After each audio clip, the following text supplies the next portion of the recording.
September 13th, 2022 was probably one of the hardest days of my life. I remember exactly where I was. I was at work. It was a regular day. Whenever I just checked my phone and I see a text, they said R.I.P. to one of my uncles. I just remember being confused, just looking at the message and not wanting to believe it. I just kept thinking it couldn't be real. And then later my mom picked me up from work, and I could tell by her tone that she was hurt too. You know, she was asking me how work was, you know, trying to keep me in high spirits. She didn't know that I already knew. And so I asked her, I said, is it true that Uncle had passed away? And she told me, yes, it was true. It hurt in a way that I was not ready for.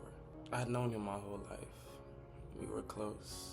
A lot of the things that I was involved in at church, from Bible Bowl to singing, was in part because of him. He used to always lead. We are marching over to Jerusalem, and I'm gonna ride the chariot in the morning, Lord. So now when I hear that song at church, it's not just music, you know, it's a memory. What made it harder was that everybody at church was hurting, but at the same time it felt like nobody really knew how to talk about it, especially us younger people. It's almost like we just kept going. Personally, I didn't really know how to process it either. I just knew that I was sad. I remember going to school the next day in a horrible mood. I'd get emotional, you know, I just think about him randomly. I didn't have the right words, just tears, honestly.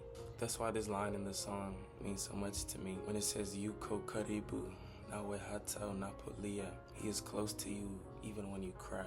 Because grief doesn't always come with a speech. Sometimes it's just quiet tears in the middle of worship. Sometimes it's just remembering a song and feeling your chest tighten. But even there, God is close. Even when you cry, you don't understand your own emotions, He understands them. If you've lost someone and you're carrying it silently, you don't have to rush your healing. You don't have to pretend that you're okay. The Bible says that God is near to the brokenhearted.